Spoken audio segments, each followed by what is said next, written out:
Hello and welcome to VoiceWhat presents the great business story transforming India in association with NDTV Profit. I'm Nupur Talwasi. Today we are at Biopeak, a unique health platform that offers science-backed longevity programs that aim to shift healthcare from treating illnesses to optimizing health. And joining us today are the co-founders of Biopeak, Rishi Pardal and Shiva Subramanian. Thank you very much, gentlemen, for being with us. Thank you. Let's start with how this venture started. Now, give us a bit of an overview of Biopeak and what makes it, as you say, websites and other places, a first full-stack precision health platform. So Biopeak really owes its origins to my own personal health journey, where 27 years of being in the corporate world with that kind of high stress, travel, irregular habits, created lots of conditions in my body. And ultimately, in roughly around October 2022, I had to go to a hospital and was advised surgery. I thought at that time that I was too young for having an organ removal surgery done. And I worked with Shiva, who is my co-founder, and ultimately we founded Biopeak together. And we used a different approach, an approach that was holistic, an approach that was tailor-made for me. And if we can develop a preventive, predictive, precise healthcare model for me, we should take this to the world. And that's how really Biopeak was born. So what we do is we start off by baselining everyone. How do you define unlocking limitless living, and why is that shift so important today for everybody around us? Now, for us, limitless living is the ability to have a healthy life irrespective of your age. You know, the modern world has so many good things to offer. It's a pity that due to advancing years, one starts compromising on what can one enjoy. And that's the attitude we want to change, and that's what we have termed as limitless living. Unlike conventional healthcare that essentially treats illnesses and looks at the symptoms, as you were talking about, Biopeak also talks about predicting, preventing and personalizing care. So explain to us how that works. So first of all, it's predicated on the insight that the body is very good at hiding disease. So when we baseline everyone with this series of tests, if we know early, we can make adjustments early, we can avoid things, we can control things, and really guarantee that people can enjoy a good quality of life for a longer period of time. That is really why we would like to baseline people early, develop a personalized program. We can personalize the sort of health advice we give them. We can personalize the kind of protocols they need to follow and achieve better outcomes. So that's the premise of Biopeak. Now, what role does technology actually play in making Biopeak's longevity programs effective? If you think about all this data, and we're looking at around 40 to 50 gigabytes of data, our job at Biopic is actually to see how we're able to take all of that data and point to the root cause. It may be genetic, it may be something happening in the cell. Our journey starts from the cell into the tissue into the organ into the organ system. One of those things are affecting your cellular nature, which is causing you the unresolved symptom. How does technology look at all these things, the interrelationships between it? And for us, we're using AI, right? We have a physiological AI that looks at that whole amount of data so that we can make sense of it. And our experts in the loop are then able to look at that hypothesis and draw the best conclusion for our clients. And I think that is a major part of it. How are you able to see your biochemistry through that? How are you able to action your stress through that? So that's where technology actually comes in. It comes in into your everyday life. It gives us this amazing framework to be able to connect, to draw knowledge, to look at it, to look at patterns, and then let our expertise draw the best conclusions as solutions for the client. I assume that one of the type of people you'd be targeting or looking at would be CXOs and people in high stress jobs like high achievers, women who are trying to optimize their performance while looking at long-term health goals. So how does that work? We created a specific program that is designed for people who are under high stress, who are traveling a lot and created a program that can allow them to manage through all of these types of situations, right? So that's a special CXO program. Now, when we come to women, it's slightly different. As women age, their bodies will fall off and nothing can happen. So what we are trying to do is create a mental, medical and physical model that intervenes with women either in the stage of menarche or menopause, so that we can use modern medicine in a way in which we can allow them to still have active lives, still maximize their health span and not take nature's sort of course as a curse. Biopeak remains relevant for anyone who has an unresolved symptom or anyone who anyway is on the health journey and wants to constantly improve performance. How has that international expertise really shaped the way Biopeak designs its programs? It's very important to draw from experiences around the world. Modern Maya Medicine, one of the companies that are on our advisory board, has been doing the form of medicine that they've been doing for 140 years. So there's a lot of wisdom that they have, right? And it's only appropriate for us to bring the best in the world over here. And if you look at Dr. Sachin Panda, he's one of the top guys in the circadian rhythm. And a human being is chained to light. The whole biology is chained to light. And if you think about why that's so important, these are the relevant things, as Rishi also talked about the CXOs. If you notice, everybody's flying everywhere, our circadian rhythms are no more the way it used to be. So how do we adjust for these things? And so we go to the best in the world so that we can build these collaborations to bring the best of everywhere, but adapt it, right? So we're thinking global and acting local, right? I think that would be the best way to explain what it is that we're trying to embark on. And right, so where we are sitting is something that you launched in March of 2025, I assume now. This is a longevity clinic in Bengaluru. Now, what kind of a response have you received so far, and how does this clinic differ from a traditional healthcare setup? First, our response has been really, really good. Purely because you realize that, this current system sometimes are not able to cater for those unresolved symptoms. So a lot of people come to us, as Rishi said, either for those unresolved symptoms, and we have to look at it from a systematic biological overview, right? And that's what we're able to provide. And what makes us really different is that we're an outcome-oriented company using evidence-based science. And actually that, I think, is one of our amazing USPs, if you will, because it's outcome. That means we're backing ourselves and working with you through that journey to be able to realize whatever is that unresolved problem that you have. And obviously, as Rishi said, the other cohort is, somebody who's seeking longevity, if you will, or performance, or the lifespan. And of course, that is where you cue into the biology, make those micro changes, and all those small marginal changes that are going to really leverage the lifespan. So that is the other portion of it. What I understand is that you recently raised about $3.5 million in seed funding. What are your key priorities in scaling what is being seen perhaps as precision health models across India?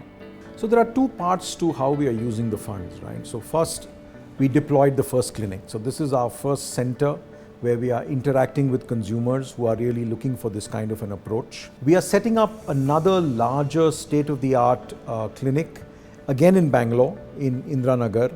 So between the expansion of our offerings in the city and creating the sort of back-end systems in AI is really where the focus of the money right now is. How do you balance cutting-edge science with building trust and having an emotional connection with people who come to you? I think the trust is in the fact that, if I need a clinical answer for something, you have your clinician, right? The doctors are on board. And if you have more a lifestyle or an orientation towards that, you have somebody who knows your case personally to be able to help you with that. And best of all, if it's something else that's troubling you, in terms of stress, in terms of those things, there's somebody to offer those tools to you, right? And that, I think, is the way that we're building that trust. And also, expertise creates trust. So I think that's a part of the same, synergy, if you will. And that's how we're translating that.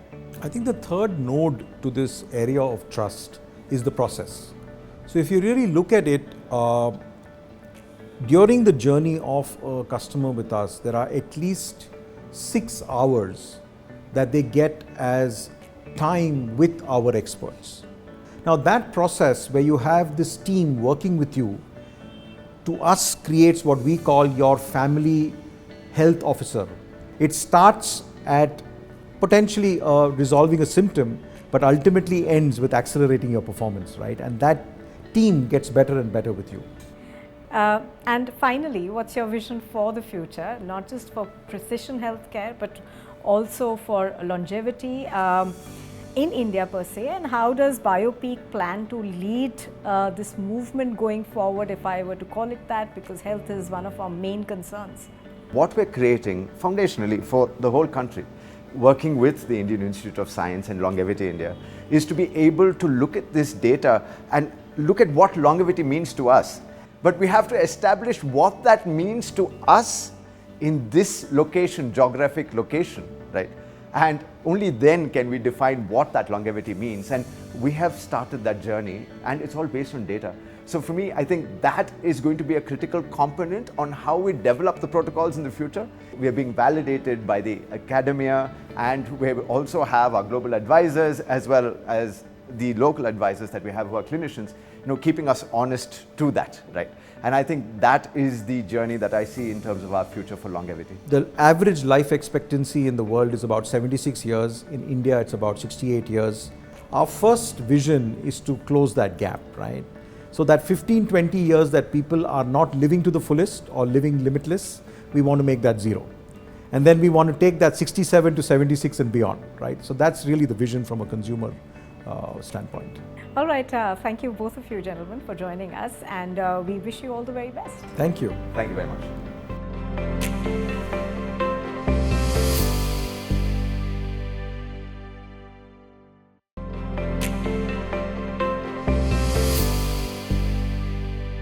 Hello and welcome to VoiceWhat presents The Great Business Story Transforming India in association with NDTV Profit. I'm Nupur Talwarsu.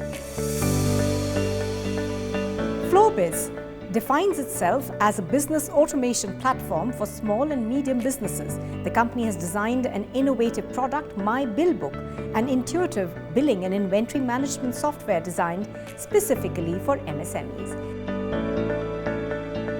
In fact, we are now joined by Rakesh Yadav, the CEO and founder of FlowBiz. Hi Rakesh, good to have you on the show. Thanks for having me. To begin with, tell us a bit about the company that you formed, FlowBiz, and also its flagship product at this point in time, which is known as myBillBook, and you're very ambitious with it. So tell us a bit more.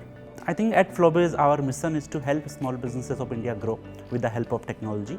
We want to create a world where every small business operates like modern tech startups do, right? They are very, very data driven, they are tech first, they are ambitious, and they focus more of their time on growing their business instead of managing it. So that is the kind of world we want to create.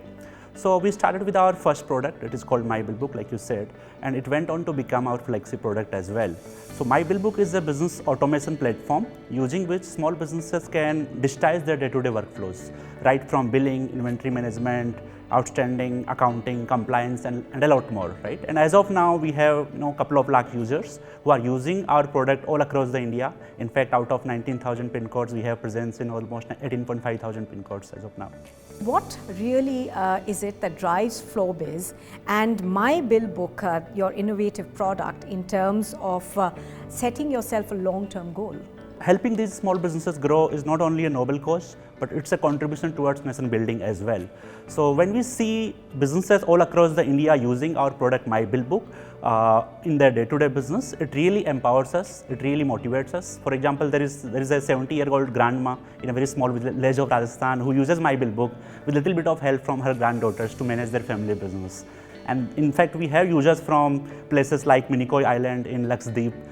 Businesses in such places also use myBillBook. But when we see such kind of diverse set of entrepreneurs using our product, it truly feels special, and that's what motivates us to keep going and keep building such kind of products. MSMEs and fintech landscape in India has evolved rather rapidly. Now, what major shifts have you seen, and how have you as a company and your product really adapted to them? I think there have been quite a few disruptive waves in India in last 5 to 6 years. The first two waves were internet penetration and of course UPI payments adoption, right? I think those are the two things which really gave us confidence that a product like myBillBook can exist in Indian market, and that gave us conviction that businesses in India are going digital. So that's how we started myBillBook. So I would say otherwise it was very hard for us to come up with a product like myBillBook. And then second wave was COVID itself. COVID really forced all of these businesses to conduct their business remotely using mobile phones, using computers. And not only they adopted to it, but they became used to it, right? And today, most of our myBillBook users, the business owners themselves are conducting their business on mobile phone. So I think that really enabled us to grow our product. And right now we are witnessing a fourth wave as well, which is content wave. Businesses are going from a hyper-local business to truly a national level business. For example, a sari seller in Jaipur now has presence on Instagram. He has 150,000 followers and he's getting orders from all over the India, right? So that is the fourth wave that we are seeing right now. It is going to change a lot of things for businesses like us and for other startups as well. Take us through the entrepreneurial journey for your company FlowBiz, and also tell us a bit more about how you identified the gap in the market and then worked on it to build your business. I started my first company, CoinX, in 2017. It was a crypto platform and we just decided to build it. We quit our jobs and we built it and made it live. And we were so lucky that it literally clicked with the audience. It became such a phenomena that globally we were in top 5. On daily basis, we were getting more than 30,000 customers on daily basis, and we are processing 2,000 crore rupees worth of trade volume every day. So that was the kind of scale that we were able to achieve, but unfortunately that party did not last long. So we became frustrated, and there came a point in time where we felt that even though this is a money printing machine, it's a great business, but as founders we are not really loving it. So maybe we should build something else. So we thought maybe this time we should build a business where we can continue building for a couple of decades, right? And those kind of regulatory uncertainty, those kind of things should not be there. So we identified that SMB space in India is a space which is very, very important. So we decided to commit to it. And when we started conducting research, we identified that access to financial services is a big issue. We tried to solve that. When we were solving for that, we identified that the biggest issue is that SMBs are not even digital today. So that's how we started on this journey. And since then, we have tried out a couple of products. We have pivoted a couple of times. We have gone near death almost a couple of times and have been able to survive so far. And today we are standing here. And you're thriving. Now, how important is R&D to FlowBiz? Because it's at the center of any innovative business. So tell us a bit more about the kind of innovation you're working on currently. Right. I would say R&D is make or break for us. And the reason for that is that the kind of users we are serving, they are not that advanced, they are not that tech savvy, right?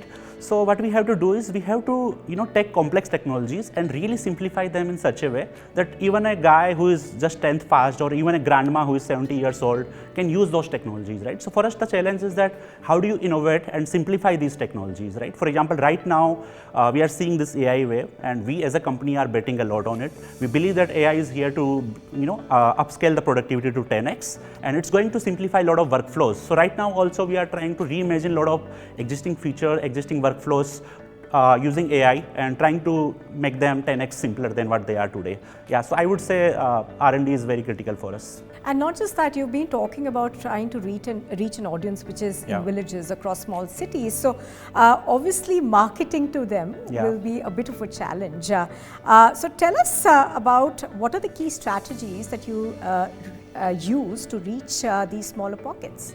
Right. So I think for me as a founder, the biggest philosophy of marketing is that you need to behave and speak like our users do, right? So it's very hard for us to really empathize with them. It's really hard for us to put ourselves into their shoes. In order to do that, what we do is we spend a lot of time on ground. We go to small towns and we live there for a couple of weeks, for months, and we try to observe them in their natural day-to-day life. If you are able to do this very, very effectively, I think the 50% job is already done. And apart from this, we believe a lot in old days conventional marketing methods, which are word of mouth and product-led growth. So I think PLG and word of mouth are big bets for us. How would you describe your leadership philosophy at FlowBiz? And we understand that you yourself lead from the front in that sense. You were talking about traveling to these small places. And also tell us a bit more about the ways that this shapes innovation and your customer focus. We try to hire top 1% of the smartest folks, and we ensure that they are fitting well into our company culture. And then we try to make sure that they are customer first in their approach. And then we try to be a little bit of hands off. We give them a lot of space, we give them flexibility and freedom to do things the way they want to do.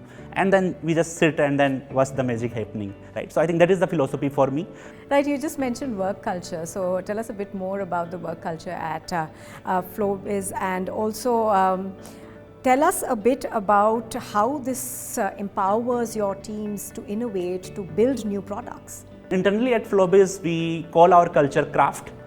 C stands for customer first, R stands for being radically candid, A stands for being action oriented, and FT stands for being first principle thinker, right? So each and every team member at FlowBiz try to live by these values day in and day out. Even when we are hiring a new team member, we make sure that there is at least one interview round where we are exclusively talking about these cultural values. And we are assessing if the candidate is fitting into these cultural values or not. And once they join our company, the first thing that HR team does is conduct sessions on our cultural values. And I, as a founder, I also do that welcome call where I end up spending 50 to 60% of my time just talking about these cultural values and the importance of them. And then in day-to-day as well, every month when we have town hall, we have these cultural awards where the team members who are, setting up examples of these cultural values are awarded. And what really, gives me great confidence is that every month there are young team members who are getting these awards. So I would say culture is again make or break for us. Now, earlier on in the interview, you spoke about AI and the solutions that myBillBook is looking at to help SMEs. Tell us a bit more about that. AI is solving access to technology for everyone. And second is that AI is boosting the productivity of every human being, right? So I think these are the two things which are happening across the globe. And we are trying to make sure that we are here to put those things in SMB's business as well. So we are coming up with a lot of features which are one, simplifying the existing workflows that these business owners have. Two, they are bringing newer capabilities which were not really possible before AI. Now with the help of AI, we can truly customize the experience for each and every user. So lakhs of users will have a software experience which is personalized to their needs. So I think that is what AI is bringing on the table, and we are betting ourselves onto this AI wave and hoping to see that contributes towards SMB digitization as well. Give us a bit more insight into what your company's expansion plans are, and not just in terms of features on your products, but also the markets that you're looking to reach out. There are three big buckets where we have ambitious goals. One of them is that we want to double our user base. That is a very ambitious goal, but our team is committed to achieve that. And second is that we want to expand beyond business management. We want to come up with newer set of products, newer set of tools, which help these businesses in growing their business, ensuring that their repeat is improving, and a lot of other things as well in their business workflow. So as of now, we have an R&D team, which is trying to identify those kind of products, and then of course we'll build them and we'll make sure that those products reach to the market as well. So that is the second goal that we have. And third is that how do you really simplify the existing functionality and existing features using AI? Yeah, I would say these are the three big buckets for us. Great. And we wish you all the very best in your endeavors over this next year. Thank you very much, Rakesh, for joining us on the show. Thank you for having me.